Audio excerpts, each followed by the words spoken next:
This month's episode is brought to you by the Cache Type event! Wait, events are geocaches? Well, yes, at least in that they can show up on your map and searches. They're not physical cache containers to find and sign a log sheet, but you can certainly find friends and community there. They can be a great opportunity if you're new to the hobby or community to get to know like-minded geocachers and share in the excitement of all the adventures people love to talk about. Don't ignore events. Get to know your community or travel and meet people from afar. It's worth the effort. This is TGIF Geocaching Radio, a monthly audio show all about geocaching and the excellent adventures that await us. And I'm Geoff, aka the Bruce Zero, so stay tuned and let's hang out.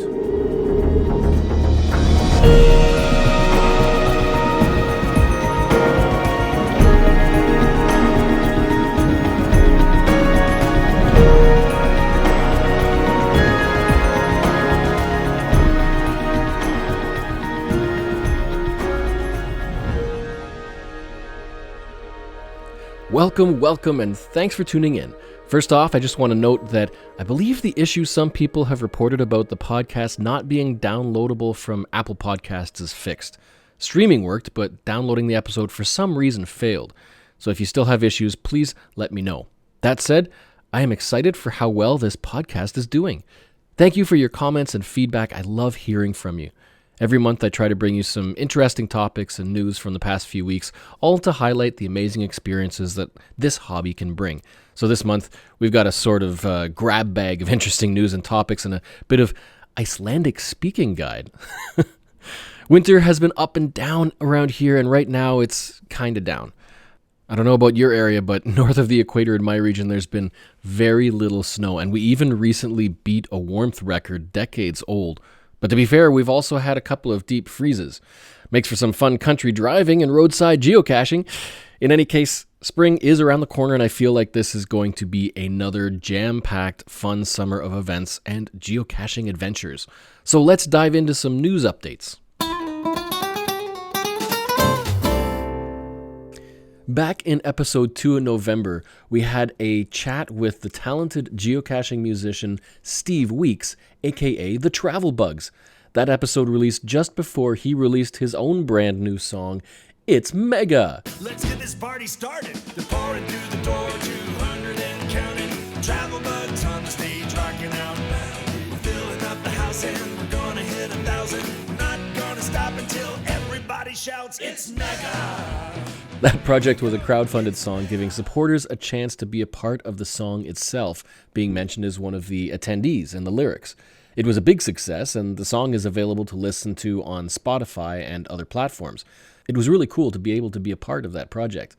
And, well, Steve is at it again, and there's not much time left. He's launched a Kickstarter to fund another original song, and this one is all about those attempts at high count find days, called I Found 100 Caches Today. The campaign can be found on Kickstarter under the Travel Bugs Music creator account. I'll link it in the episode notes as well. And this time he's also minting a brand new geocoin that supporters can receive, as well as perk options like a CD copy of the song or a trackable CD copy of the song, another Travel Bugs World Tour geocoin, and more. Steve is a wonderful entertainer and often shows up at larger events to perform some of his geocaching songs, sometimes with other musicians like Bugsy Travels and the Ammo Boxes. So go and take a look at the campaign page and consider pledging support to help him continue to bring smiles and good times to the greater geocaching community. Here is a quick contest update. Have you seen the Lone Wolf Legacy Cache Tour series on YouTube yet? If you haven't, or even if you have, you still have a chance to be one of 50 people to win a special prize, yet to be announced, and I know that leaves a lot of mystery. Project EGA is a labor of love I've been working on for some time now, and it's nearing time for it to be revealed. Cache the Line patrons are already in the loop, and development is really progressing. If you'd like to win one of those 50 exclusive prizes, then here's what you've got to do. Visit the Lone Wolf Legacy video playlist you can get to at cachetheline.net/lonewolf and watch for special words highlighted by a smiley face in all but one of the videos. Once you've got them all, string them together and visit cachetheline.net/ and append that string of words, and follow the instructions there. We're up to 20 successful entrants so far, and the contest won't end until all 50 slots are claimed. You can find the instructions listed in the episode notes. I'm expecting to finally reveal Project EGA later this year, and I can't wait to share it with you.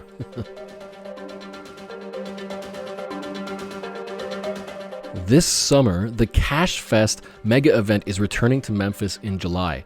Look up the event listing at GC9ZEFF and seriously consider attending if you haven't already decided.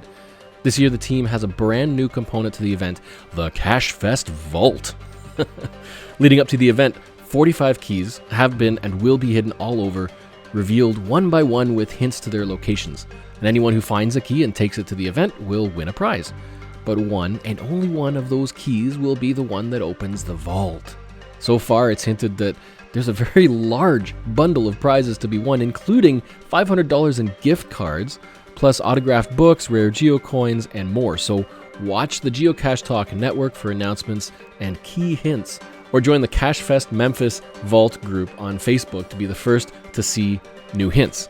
Cache Fest itself takes place on May 15th in 2023 and the weeks surrounding it, and you can check out all that's being planned already at GC9ZEFF and by visiting www.cachefest.com.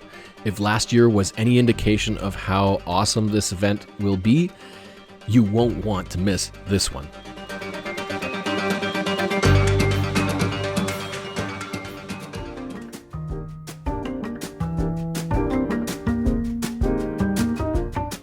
You know you're a geocacher when your wardrobe is filled with geocaching-themed apparel.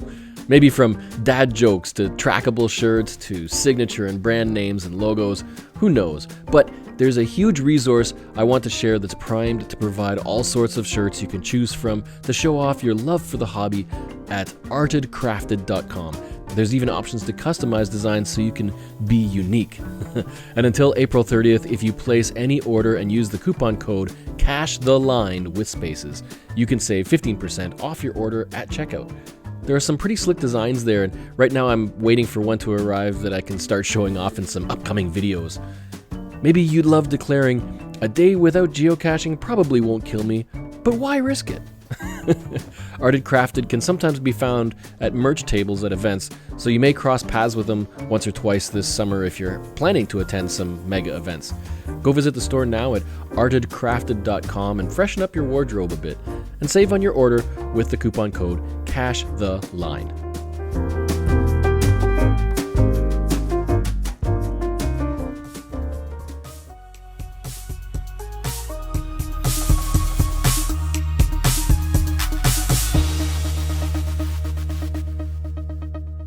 Have you ever gone to a library to look up puzzle books and code books and ciphers and things? I recently signed up for a library card again. Yes, an actual plastic library card that you hold in your hand. To have a little freedom for perusing books that could provide some good old geocaching inspiration. I came across this very interesting book called The Book of Codes. This thing is big. I'm holding it in my hand. It's a hardcover, maybe about 1 inch to 1.5 inches in thickness. It's beautiful. When I first riffled through the pages, I spotted all of the go-to cipher styles, many of which we use and see quite often in geocaching puzzles. You've probably already seen one of the most basic. You use it to decode hints on the cache listings, the ROT13. That's just where you add 13 to each letter for its conversion. So A becomes N, M becomes Z, etc. But wow, does this book go farther than that? Rewinding for a bit, there's another good book many people refer to for puzzling help called How to Puzzle Cache by Cully Long, which you can find by visiting cachetheline.net/howtopuzzlecache. It's a highly praised book that teaches and guides you through how to solve puzzles with a whole lot of common themes and styles and ciphers to get started. Well, I saw this book on the shelf, and it didn't merely share about puzzles, but it dives into the origins of codes and writing systems and secrecy and mythology and modern ciphers and wartime strategies and more. The first section, called The First Codes, deals with ancient systems like cuneiform and bushcraft, animal tracking, hieroglyphs. The second moves into sects and symbols and secret societies, including Freemasonry, alchemy, and divination. It follows into Codes for Secrecy with a chapter covering, yes, the Da Vinci Code, hiding things in plain sight and the art of concealment. Section 4 dives into communicating from a distance with systems like semaphore and Morse code, and then it moves into codes of war and codes of the underworld. Encoding the World discusses systems of informations, including things like the periodic table and the genetic code, and then codes of civilization, codes of commerce, codes of human behavior. And that leads into visual codes like signs and signage and music, the Arecibo message, if you know what that is. And then imaginary codes, think of things like the Bible code and the Doomsday codes, magic and systems that people begin seeing patterns and possible messages from confirmation bias. And of course, there's the digital age, delving into computers and programming and coding and languages. This book is massive, and I've barely scratched the surface. A number of years ago, I actually created a quick reference website to help list codes and ciphers and tools that I came across, which you can find also at tools.cachetheline.net. It has a few web-based tools for quick help with decoding and decrypting, but it's primarily a reference link hub. I try to keep it updated with new tools and websites I come across, but now much more often in geocaching as witty puzzlers come up with new types of puzzles and coding strategies. But man, going through this book may well double or triple the size of that reference list, and it's a very visual book as well. So you can see the sets of signals and shapes and icons and imagery along with their explanations. And the pages smell so nice. I highly recommend this book, which is also available on Amazon from cachetheline.net/book of codes, all one word. All these links can be found in the episode notes as well. And even if you're not much of a puzzle solver, the contents could really help grasp some key concepts and be a resource for identifying some rather obscure codes. Think of the puzzles you could make using things like the pen and twig codes. Puzzles don't always have to be direct translations from letter to letter or shape to number.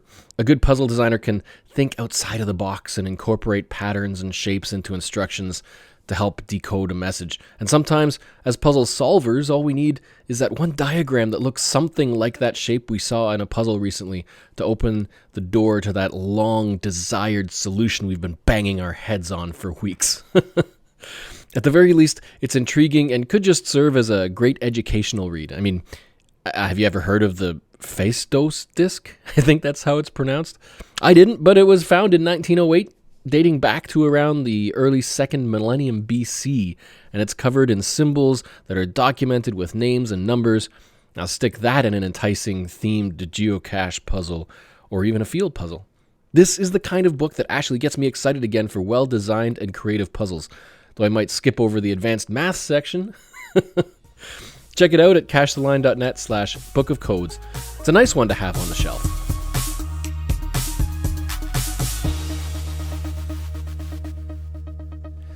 Five years ago, I had the sweet, sweet pleasure of tasting donuts across many donut shops in Butler County, Ohio, where a fantastic tourist attraction drew people from all around.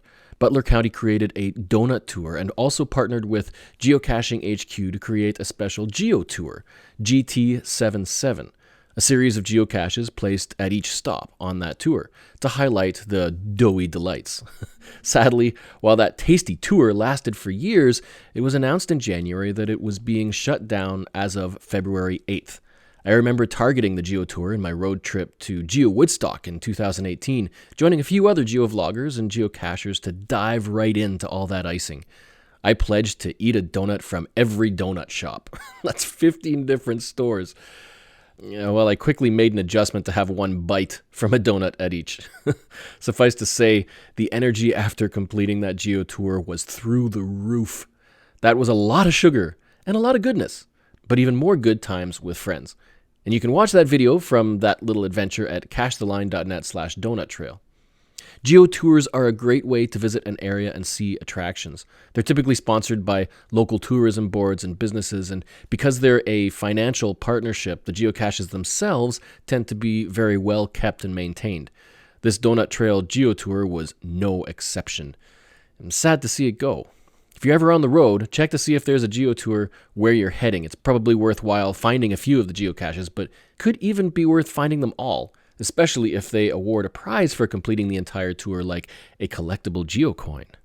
Premium geocaching members can locate geotour caches by filtering for the geotour attribute while searching. What's a favorite geotour you've done? Post a comment or send me an email to tgif@cachetheline.net. All right, I have an opinion. Big surprise. But I'd love to hear your thoughts and feedback about this. So, I recently heard about an event that was even self-proclaimed as a, quote, fizzy filler event. A fizzy is a statistical accomplishment of finding a geocache matching each combination of difficulty and terrain. That's the 9x9 grid formed by stars and half stars ranging from 1 to 5. It's an enticing goal for many. For some, it's super easy, and others extremely difficult. A growing trend is to complete fizzy grids of even tighter requirements, such as using only traditional caches, or earth caches, or in this case, events. A few years ago, it was still possible to host events with a difficulty higher than 1. Today, it's locked down to a 1.0 difficulty, but the terrain can still be rated from 1 to 5. So terrain ratings can be highly subjective. What feels like a 2.0 hill climb could feel like a 4.5 to someone else, and vice versa, for example. But generally speaking, any geocache or event rated 5 stars for terrain typically requires specialized equipment like a boat or scuba gear, a 4x4, or climbing gear. In Ontario, we have had 5-star terrain events, for example on a small island or in the middle of a lake accessible by boat only, or requiring a half-day hike way out in the wilderness. So I was curious when I became aware of this fizzy filler event that was rated 5 terrain, but took place in a rock climbing center. Intriguing, I thought. That could be an interesting twist to require people to climb a wall in order to attend the event. But in the event description, it openly states that climbing isn't necessary to attend, and that it'll be the easiest terrain 5 you'll ever find. Now, I'm not anymore, at least, one to tattle on things like this because every region is different, reviewers have different manners of applying and interpreting guidelines in many cases, but I certainly imagined that this event wouldn't have been published as is in Ontario. So I was wondering what your thoughts on this would be. If I was near it, I'd certainly have attended and enjoyed doing some rock climbing. We have them here as well, and I certainly loved climbing walls when I was at camp as a youth. Got some fun stories about that. But I'd suggest that the event wouldn't be a 5 terrain if climbing wasn't necessary, even if it's encouraged. Personally, I wouldn't feel like my statistics as a record of my experiences were accurate if I had attended a 5 terrain event but only sat down at a table and watched other people from solid ground. Of course, the other side of the fence is that it really doesn't or shouldn't matter to me whether someone else's statistics are accurate or not, because I'm not going to be analyzing every 5 terrain find to ensure they did what I think is necessary to earn it. I know this can be a contentious issue with people who are more competitive in the hobby or value the integrity of their statistics, so post a comment or send me an email, let me know what you think. Would your reviewers have published this event as a 5 terrain? Would they deny a self-proclaimed, quote, fizzy filler? Would you attend the event and climb? Or would you attend it and just watch with 2 feet on the ground? Or would you attend but not log it because you'd really just value the social aspect? Email me, tgif@cachetheline.net. Let me know. Have you ever discovered an old travel bug or travel bug tag sitting at the bottom of a cache container, realizing that it's been there for, well, probably an eternity according to its owner? It's almost another level of treasure seeking, rescuing travel bugs that for all intents and purposes have been considered lost. Well, Celia shared in the worldwide geocaching group on Facebook this happy story. I had a fun surprise yesterday. I received a message from someone who had found a TB of ours that had been missing for 3.5 years. They found a camouflage container washed up on a beach. They opened the container. Inside was our TB. The TB was dropped in a cache in Mesa, Arizona in July 2019. The container washed up on a beach in San Luis Obispo, California, I think I said that right, last week. And later on, she updated saying, I just heard back from the owner of the cache in Mesa, Arizona. I sent him the picture, and that is his cache. The cache was near a canal and might have been washed in during a monsoon. Well, Mesa, Arizona to San Luis Obispo, California, that's 600 miles, traveled in 3.5 years. Part of me wants to believe the TB was picked up and dropped off, but not logged by someone. But the owner from Mesa said the cache retrieved in California was his. That's just unbelievable. What a great rescue. The closest I got to that was owning a cache on a tiny little island with one tree in the middle of a small lake in Ontario. The first year, the cache didn't survive the winter, with its attachment cable dangling freely after the ice had disappeared. I replaced it with a better micro-container, but shortly after that, I was contacted by another geocacher who had been given the container from a relative who owned a cottage along that lake and discovered it washed up on their property. Geocache rescued! Thankfully, too, because it's a nice pelican container, and I still use it now to protect some items when going out paddling, like wallets and keys. Hey, if you find an old travel bug, even if it's a lone tag sitting in gunk and rust at the bottom of an old container, its owner may have given up on it, not knowing where it got to. It's always a nice thing to rescue someone's travel bug and to return it, or keep it traveling. So make sure to pick it up, or at least discover it, so that the owner knows it's still out there and may return one day like the prodigal son.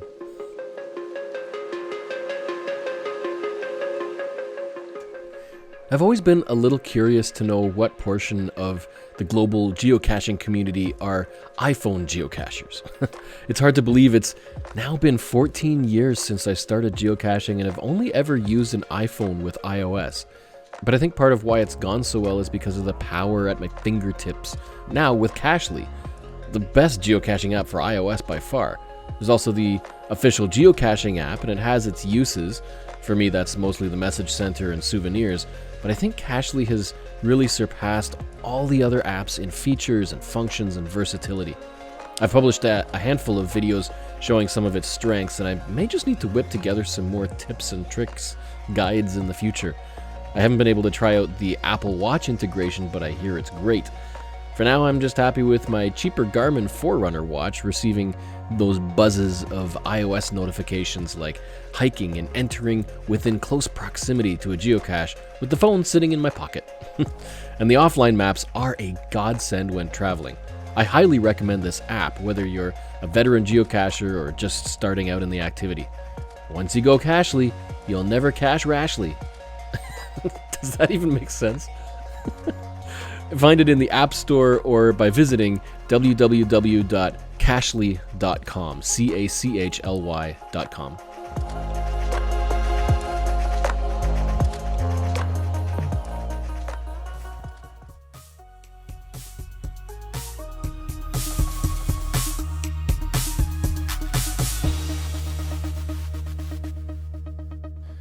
Another fun aspect of geocaching is reaching entirely arbitrary points on Earth that have some statistical meanings, like confluences, where latitude or longitude values turn over and connect, like reaching a point where your GPS reads north 43 00.000 and west 80 0.000, or sort of like taking photographic evidence that your car just hit 100,000 on the odometer right on the nose. Sometimes geocachers place geocaches at locations like that for the fun of marking it in the hobby. You might even find a virtual cache there, or perhaps a puzzle or multicache that uses some piece of information found on a marker that indicates the point that 3 region boundaries connect. The US has numerous tri-state markers, for instance, and Ontario is large enough that there are a handful of geocaches at confluence points, sometimes in the middle of nowhere. But in North America, there's one type we just don't have, and that's a tri-country boundary marker. A post went viral of someone showing the marker where Sweden, Finland, and Norway connect, and people getting excited about the boardwalk that surrounds it, where you can literally walk between 3 countries in a matter of seconds. Unfortunately, you can't straddle 3 countries unless you've got 3 feet, or can somehow stretch your hands across the very large marker which sits in the water. But guess what? Yes, there is a geocache there. It's a virtual geocache, GC7BA6Z, and its name I'm not even going to try to pronounce. It says this tri-country marker is the northernmost point marking the connection of 3 countries, so it does have a unique statistical significance. And you're free to walk the boardwalk and cross the borders if you have nothing to declare. You travel a highway into Finland up to the nearest town, and then take a tourist boat that will drop you close enough for a 3-kilometer hike to the marker and this virtual cache. Or you could also take an 11-kilometer hike through the national park from that town. In either case, it seems to be a pretty active tourist attraction. You can even take a close-up look with Google Street View, which has some photos taken during summer and winter months. This virtual is at the north end of Sweden, so it could be prudent to plan a quick flight to visit this spot if you happen to be in Sweden to find one of the only 4 active geocaches that were placed in August of 2000 towards completing your 4th Jasmer loop. You can listen to last month's episode number 4 to find out more about the Jasmer grid. And all the links that I've mentioned here can be found in the episode's show notes. One thing's for sure, this would make a pretty fun and unique, excellent geocaching adventure. I saw this month a post from a satellite event during the Yama Mega event in Arizona. I've never been to this mega, but great things are said about this one as well. Anywho, in this short video clip was, well, a massive flash mob event. Flash mob events are intended to be the geocaching equivalent of those viral flash mob videos that trended years ago.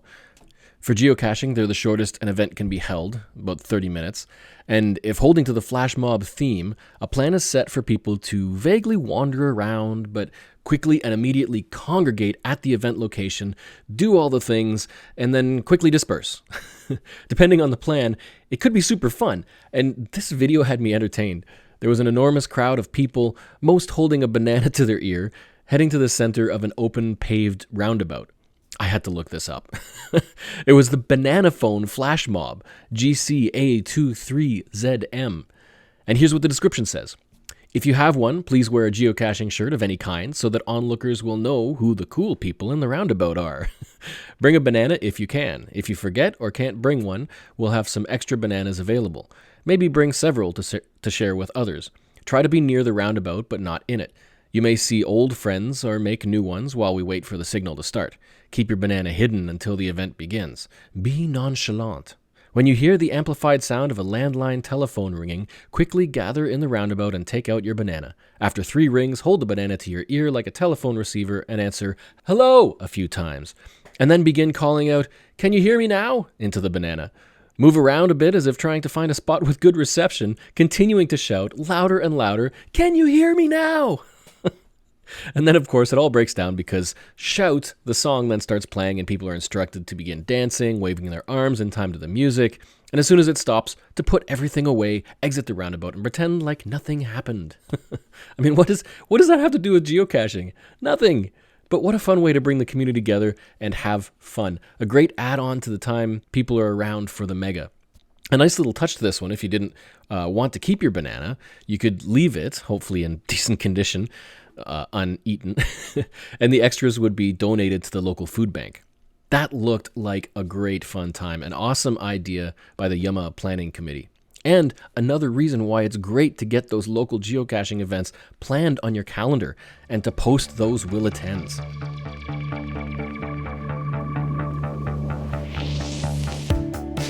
It is time for the Patron Adventurer of the Month. Cache the Line is supported by a band of excellent adventurers through Patreon who graciously pitch in and help the channel continue to grow and improve.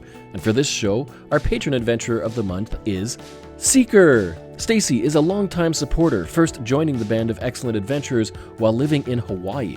She has a YouTube channel where she's occasionally shared some very calming, relaxing geocaching videos, just taking in the scenery and enjoying the ASMR-like staple sounds of a geocacher in their native habitat. She's since moved to the mainland, so I'm really missing those Hawaiian hills and nature scenes. Thank you so much to Seekir for your ongoing support of Cache the Line. You too can help support Cache the Line and unlock bonus content and swag, including participating in Project EGA, by visiting patreon.com/cachetheline. That's patreon.com/cachetheline. Your support is appreciated.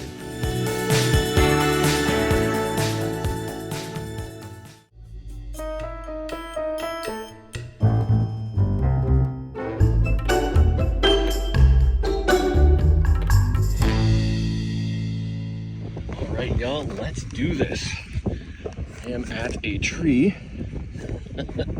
This is I believe it's a 3.5 terrain. I'm not quite sure what type of tree it is, but we're going to climb this thing with 1.5 hands. And it's not too bad, there's lots of branches. But yeah, I thought I would bring you along for this little audio adventure. Twist. And see if we can get this. This is a puzzle cache, part of a series from a recent event. Oh, there's some broken branches here. I am not going to break a branch today. Oh, almost there. And, ooh, that wind is cold. Oh, where did I put a leg now? This is interesting.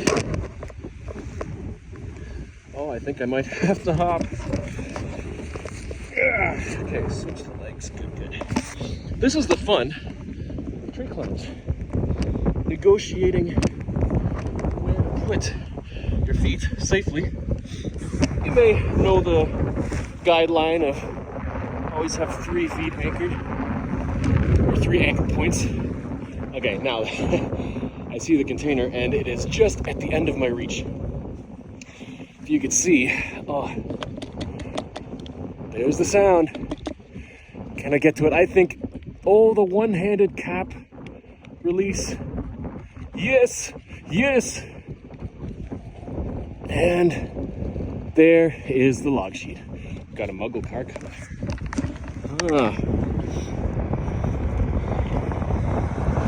This is when having bright jacket makes you look at least like you know what you're doing. So on that note, that is the paper. I'm going to sign this log, and thanks for joining me. Be safe out there. Climb only if you know what you're doing. And wear gloves. Oh man, it's cold.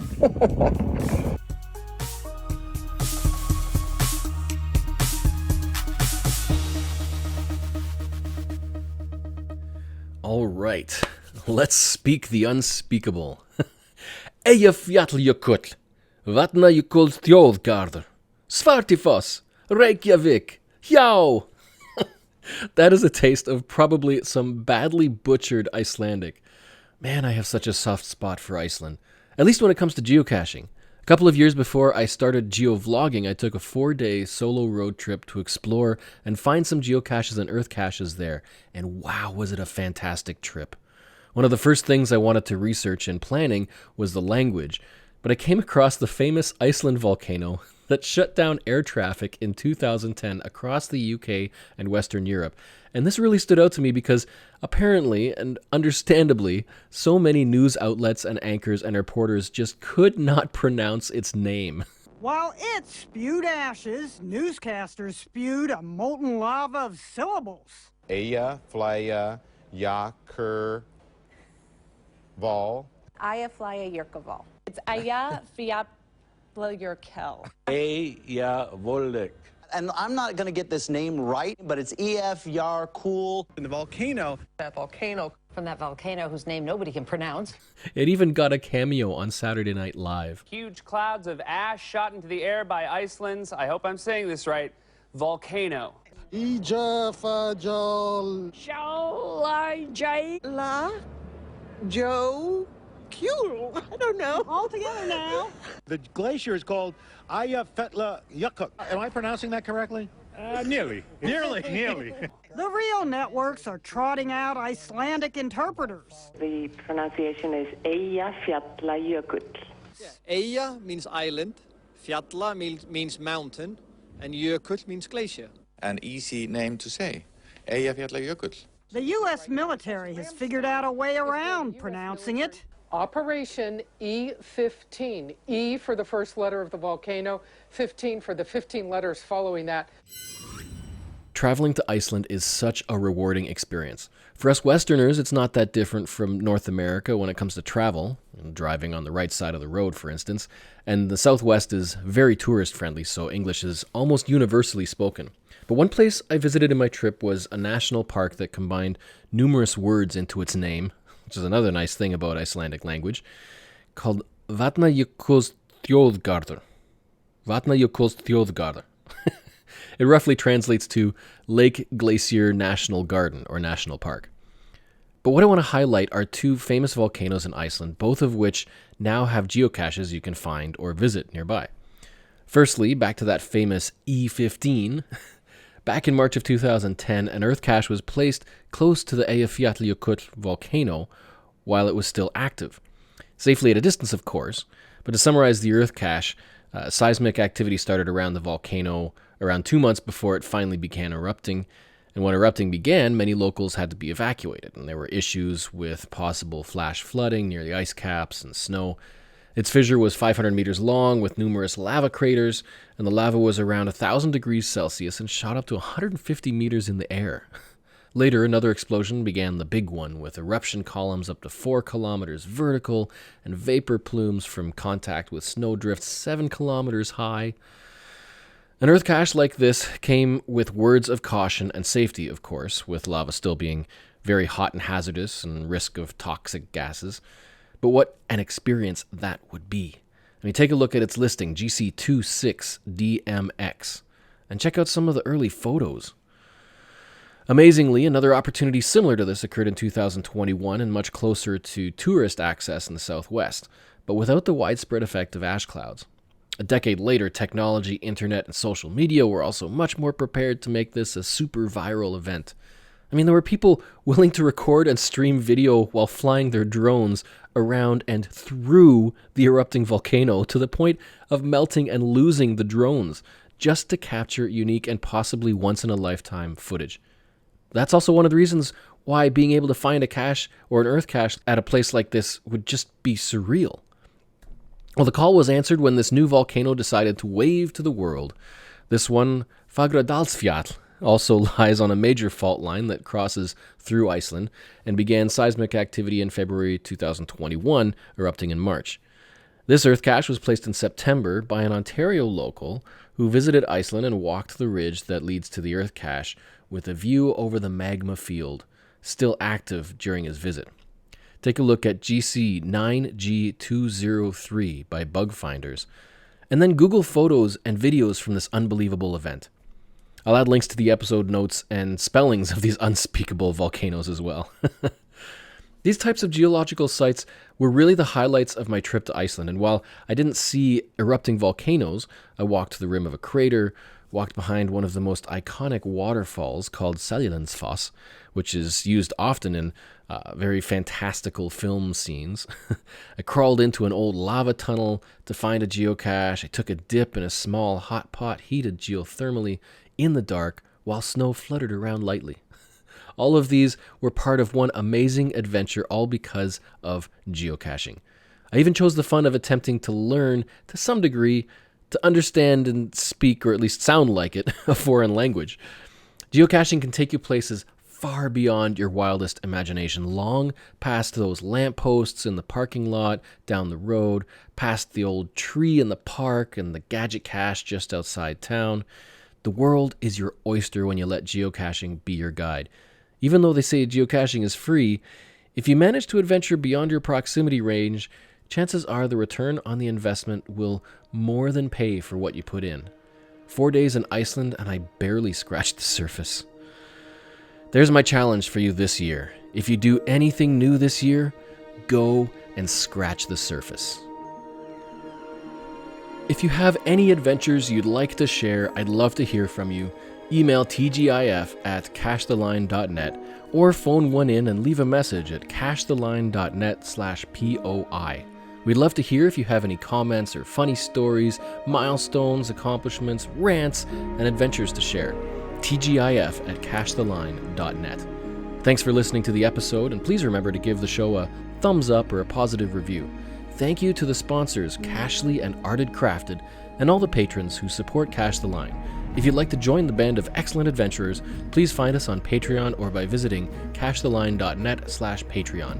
You can support CTL and get bonus swag and access to exclusive content for as little as a cup of coffee per month or with a discount by the year. Links and references mentioned in the episode can be found in the show notes linked in the description. See you next month with more exploration into the wide world of excellent geocaching adventures. Please subscribe, follow, share with your friends, and comment wherever you're able. And as always, happy caching and excellent adventuring.